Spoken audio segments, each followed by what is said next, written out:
Welcome to Hop on Calls, a short, tactical, and practical podcast for outbound sales professionals looking to level up their game by learning from actual cold calls that I make every week live on LinkedIn. My name's Kevin Hopp, and I'm all about helping outbound sales professionals hone their craft and build high-quality pipeline. Let's dive right in and see what we can learn in this episode. What's up, everybody on the internet? Welcome back to Hop on Calls, presented to you by our title sponsor, Kixie. I'm your host, Kevin Hopp, as always. This week, coming to us from, where in the world are you sitting, Patrick? Where I am currently sitting in Georgia. Sitting in GA, Patrick Flynn. Give him a round of applause real quick. Woo! Thank you for having me on the show, man. I appreciate it. Absolutely, Pat. If people don't know you, give us the 1 minute Pat story and what are you doing today? Cool, man. Of course. So my name is Patrick Flynn. I am a military veteran. I served 7.5 years in the Army as a military police officer. Did some cool stuff in that line of work. I'm currently a senior sales development representative at the glorious Silver Sky. That is my quick little pitch about me. I love it. I love it. So you're in the SDR world, but you come from the military world. I've been having a few veterans on this show, and they've been doing pretty good. Let's hope you can beat Kyle Shannon's showing, where he got, I think, 2 connects in the entire live. Shout out Kyle Shannon for being a sandbagger. What's that all about? Don't know, man. I talked to him about it, so we'll see if I can do a little bit better than him. So I bet you can. I bet you can. So I'm going to be making calls today through Kixie. Shout out to our sponsor, Kixie, your all-in-one business telephony solution. They can handle your inbound calls. They can handle your outbound calls. It can be the desk phone that you have that anyone can call you at any time. But today I'm going to be using their power dialer feature to make a ton of calls. You got a dialer on your side, Pat. I got a dialer on my side. Why don't we dive right into it? Press go. See how many live conversations we can have as we go about this. And I think we're both going to be calling for actually the same thing, which is Silver Sky. Yeah, I think so. You want me to start ripping? Yeah, man. Let's do it. All right. Let's do it. All right. So, Pat, talk to me a little bit about when it comes to cold calling, what was your familiarity with cold calling before you started working at Silver Sky? Yeah, so I worked at a different company, different space. We did cold calls, but we did it off HubSpot. So one off, one on dialing. Didn't have a power dialer, didn't have parallel dialers, none of that fancy technology stacks. A lot of it was warm calls. I would send a lot of emails out prior to, hey, this is Patrick with Silver Sky. How you doing? Who are you with? It's Silver Sky. Brian, I know I'm calling out the blue. Am I catching on a bad time? You're calling a private number on the do not call registry. Please remove it from your marketing list. Do not call again. Okay, I can definitely do that, Brian. All righty. He said, this is a private number on a do not call list. Do not call this number again. It happens. You hate that, right? I hate that. And sometimes when people mention the do not call list, I mention that I'm not a telemarketer. That's like one of my go-to lines. You know what I mean? But that guy sounded a bit like an angry badger. What do we call that guy in the world? What do we call that guy? What would you just position that one as? Oh, just not a phone lead. Not just a phone lead. Yeah. But he sounds like he's having a great Tuesday. So you never know, man. You never know. One of the things that I think is really important for people to think about when it comes to outbound sales, there are 3 main ways that we can get in touch with people in the year 2023, right? And if you think there are more viable channels, let me know in the comments. But there are 3 main ways we can get in touch with somebody. And if you think of your total addressable market, you're just trying to funnel and figure out who's going to be more call focused. They're going to pick up their phone. Who's going to be very diligent in answering emails, and who's on social media all day. And that's actually a great place to find them. But common misconception about, when people think of me, they think, oh, you're just the call guy. You only like calls and calls and calls and calls. Look, I like calls first, but not everybody can be interacted with on a cold call, just like that guy. So very important to keep in mind that there are multiple channels to meet your customers in. So since he's not a phone lead, what would you recommend someone like myself doing a follow up, if that's even worth a follow up, contender. Yeah. I mean, I think the number one mistake that reps make at this point is they mark him as not interested, right? Just because someone tells you don't call me at this number does not mean that you can't ever have a conversation with them. And it certainly doesn't mean anything about this, right? What it is. This is what we talk about in cold calls: business problems and valuable solutions. It doesn't mean anything about those two things. It does mean that we need to use another channel. So I would put him into an email only cadence. Now I might customize that first email if I can, right?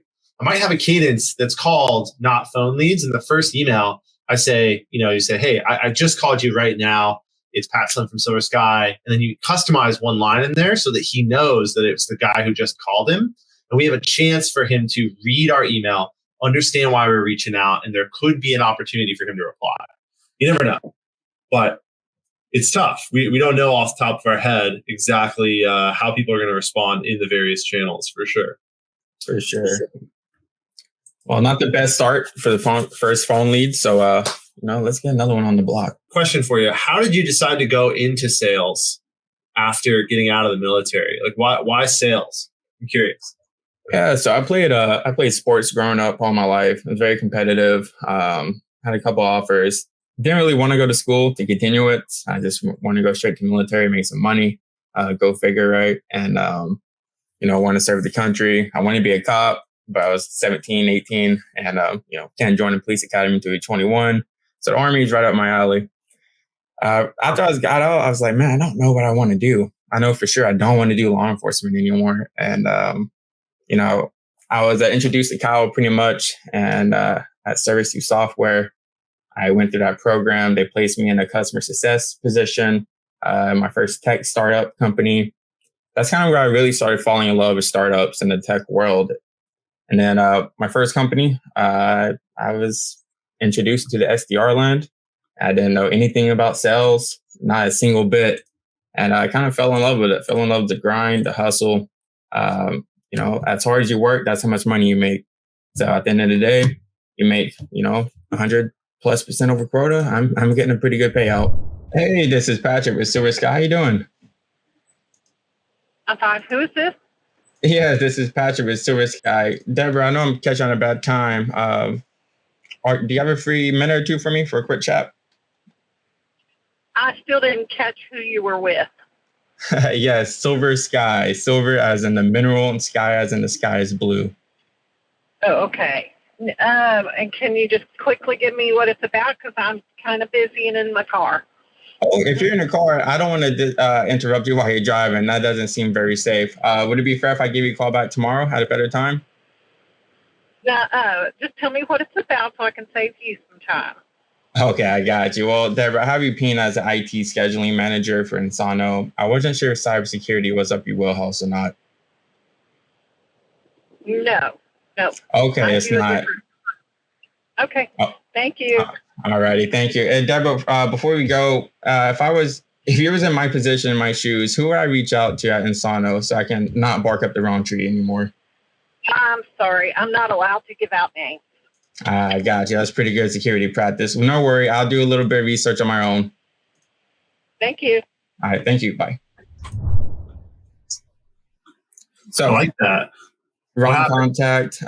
She was driving. I didn't really want to have a conversation with her. Obviously, I want her full individual focus.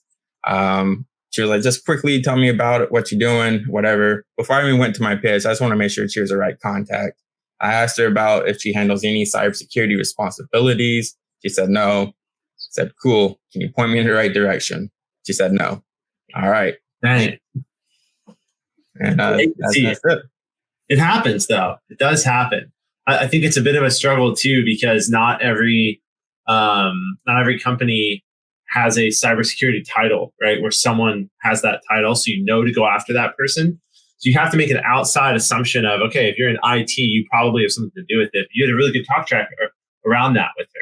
Also, huge thing that I'm a big fan of that you did right there is you highlighted the number one problem for her. The number one problem for her was that she's driving her car, right?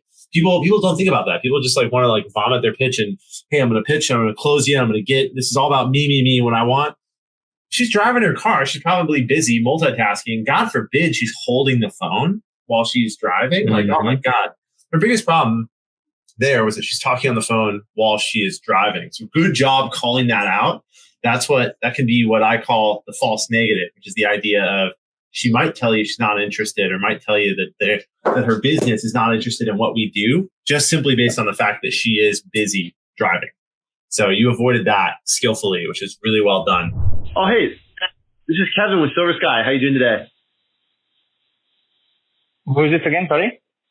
Yeah, Omesh, this is Kevin with Silver Sky. Did I catch you at the minute to have a quick conversation? Yeah, what is this regarding? Yeah, I mean, I know I'm reaching out to you out of the blue here.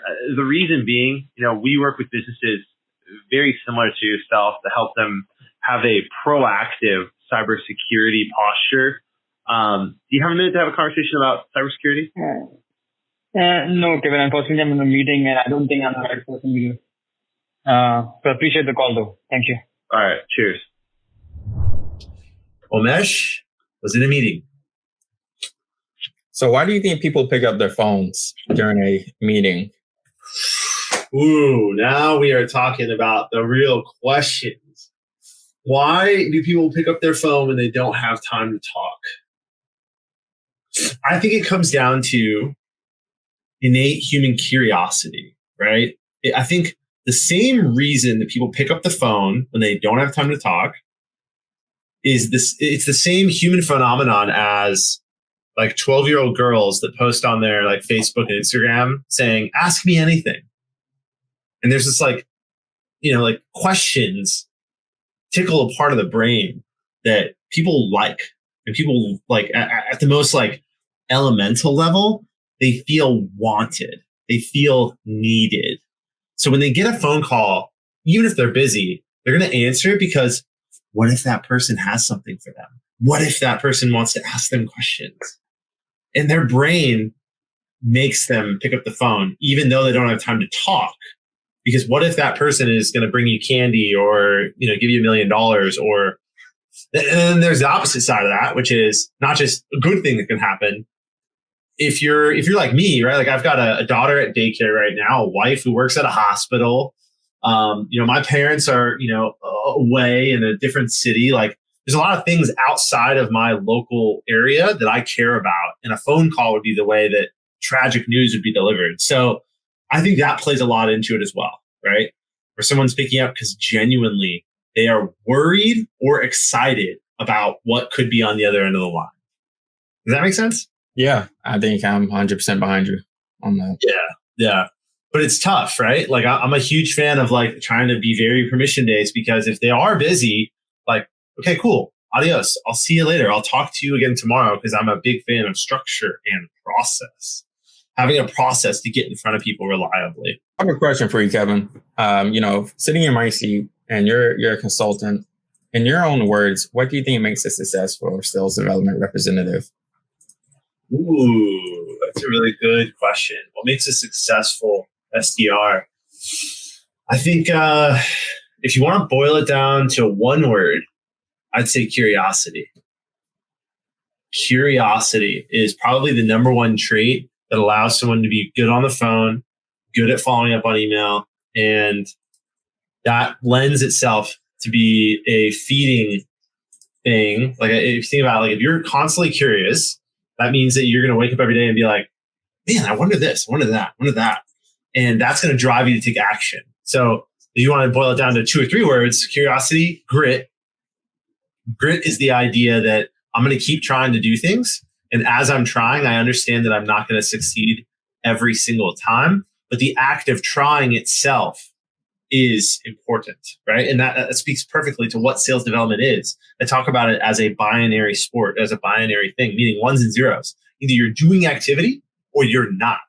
And in sales development, outbound sales development very specifically, let me be clear, because some people have sales development jobs where marketing is just filling their funnel and all they have to do is respond to inbound inquiries, right?